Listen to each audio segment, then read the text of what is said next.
ಮತ್ತೊಂದು ಕಡೆ ಗೃಹ ಸಚಿವ ಪ್ರಿಯಾಂಕ್ ಖರ್ಗೆ ಮತ್ತೆ ಆರ್ಎಸ್ಎಸ್ ವಿರುದ್ಧ ವಾಗ್ದಾಳಿ ನಡೆಸಿದ್ರು. ಎಲ್ಲಾದ್ರಲ್ಲೂ ಆರ್ಎಸ್ಎಸ್ ಕ್ರೆಡಿಟ್ ತಗೊಳುತ್ತೆ, ಹುಂಡಿ ಕಳ್ಳತನದಲ್ಲೂ ಕ್ರೆಡಿಟ್ ತಗೊಳ್ಳಿ, ಬೇರೆಯವರ ಪಾಲೆಷ್ಟು ನಿಮಗೆಷ್ಟು ಬಂದಿದೆ ಅಂತ ಹೇಳಿ ಅಂತ ಆಗ್ರಹಿಸಿದ್ರು.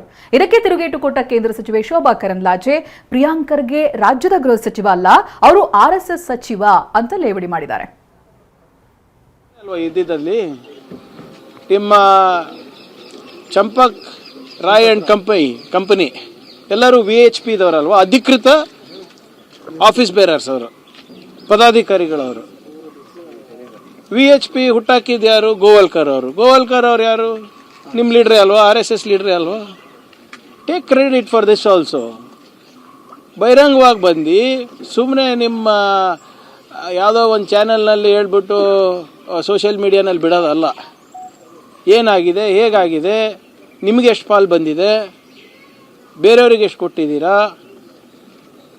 ಭಕ್ತಾದಿಗಳಿಗೇನು ನೋವಾಗಿದೆ ಅದನ್ನು ಹೇಗೆ ನಿವಾರಣೆ ಮಾಡ್ತೀರಾ ಹೇಳಬೇಕಲ್ಲ.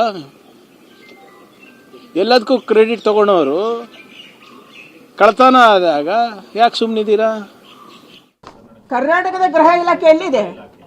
ಕರ್ನಾಟಕದ ಗೃಹ ಸಚಿವರು RSS ಸಚಿವರು, ಕರ್ನಾಟಕದ ಗೃಹ ಮಂತ್ರಿಗಳು ಒಂದು ದಿನನೂ ಕೂಡ ಕರ್ನಾಟಕದಲ್ಲಾಗುವಂಥ ಅತ್ಯಾಚಾರದ ಬಗ್ಗೆ, ಕರ್ನಾಟಕದಲ್ಲಾಗ್ತಾ ಇರುವಂಥ ಕೊಲೆ ಬಗ್ಗೆ, ಕರ್ನಾಟಕದಲ್ಲಿ ಆಗ್ತಾ ಇರುವಂಥ ಡ್ರಗ್ಸ್ ದಂಧೆ ಬಗ್ಗೆ, ಕರ್ನಾಟಕದಲ್ಲಿ ಆಗ್ತಾ ಇರುವಂಥ ಅಕ್ರಮಗಳ ಬಗ್ಗೆ ಅವರು ಮಾತಾಡಿಲ್ಲ. ಯಾವತ್ತು ಮಾತಾಡಿದಾರೆ ನನಗೆ ಹೇಳಿಪ್ಪ ನೀವು?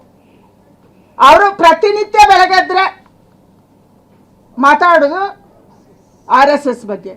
ಅಂದರೆ RSS ಬಗ್ಗೆ ಮಾತಾಡಿದ್ರೆ ಅವರು ಗೃಹ ಮಂತ್ರಿಯನ್ನು ಉಳಿಸ್ಕೋಬಹುದು, ಅವರ ಅಪ್ಪ ಕಾಂಗ್ರೆಸ್ಸಿನ ಅಧ್ಯಕ್ಷರಾಗಿ ಉಳಿಬಹುದು ಅಂತ ಅವ್ರು ಅಂದ್ಕೊಂಡಿದ್ದಾರೆ. ಕರ್ನಾಟಕದ ಹಿತಾಸಕ್ತಿ ಅವ್ರಿಗೆ ಬೇಕಿಲ್ಲ. ಕರ್ನಾಟಕದಲ್ಲಿ ಏನು ನಡೀತಿದೆ ಅನ್ನೋದನ್ನು ಅವ್ರು ಕೇಳೋಕ್ಕೂ ರೆಡಿ ಇಲ್ಲ. ಯಾವ ಜಿಲ್ಲೆಗೆ ಹೋಗಿ ಮೀಟಿಂಗ್ ಮಾಡಿದ್ದಾರೆ? ಯಾವ ಜಿಲ್ಲೆಯಲ್ಲಿ ಅತ್ಯಾಚಾರ ನಡೀತಿದೆ? ಯಾವ ಜಿಲ್ಲೆಯಲ್ಲಿ ಇವತ್ತು ಇಷ್ಟು ದರೋಡೆ ಆಗ್ತಾ ಇದೆ, ಚೈನ್ ಸ್ನ್ಯಾಚಿಂಗ್ ಆಗ್ತಾ ಇದೆ, ರಸ್ತೆಯಲ್ಲಿ ಕಾರನ್ನು ನಿಲ್ಲಿಸಿ ಹೊಡಿತಾ ಇದ್ದಾರೆ, ಮೈಸೂರಿನ ಮೇನ್ ರೋಡಲ್ಲಿ